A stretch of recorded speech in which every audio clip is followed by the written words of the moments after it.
Құрметті Қасым-Жомарт Кемелұлы, Ақтау, Жаңаөзен, Жетібай қалаларының автокөлікпен халықаралық жүк тасымалдаушы кәсіпкер азаматтары өздерінің жүк тасымалы саласындағы күннен күнге қиындап бара жатырған жағдайларын қаперіңізге бере отырып, төменде баяндалған мәселелердің шешімін табуына ықпал етуіңізді сұрайды.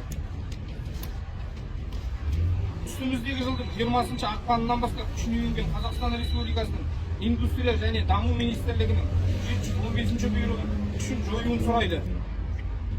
Кенеттен 28%-ға жуық қымбаттаған жанармай бағасын 5% көлемінен асырмауды сұрайды.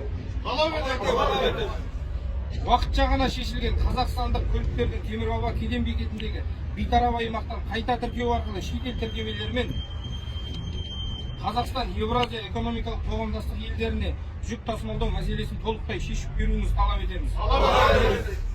Қарым-қатынас жасау бағытында жасалып жатырған шараларды үзілді-кесілді тоқтатуды талап етеміз.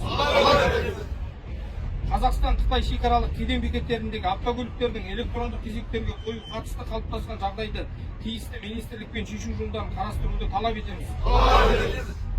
Хатымызды қорытындылай келе, жоғарыда көрсетілген қиындықтар автокөлікпен жүк тасымалдау саласындағы қордаланып жиналған көп мәселелердің бір бөлігі екенін айта келіп, біздің басты сұрауымыздың мәні жасап жатырған жұмысымызға кедергі келтірмей, оны дамытып жалғастыра беруімізге, еліміздің экономикалық өркендеуіне шамамызға қарай өз үлестерімізді қосуымызға заң аясында жағдай жасатса екен деген тілегімізді назарыңызға алып, тиісті шарасын алуыңызды талап етеміз.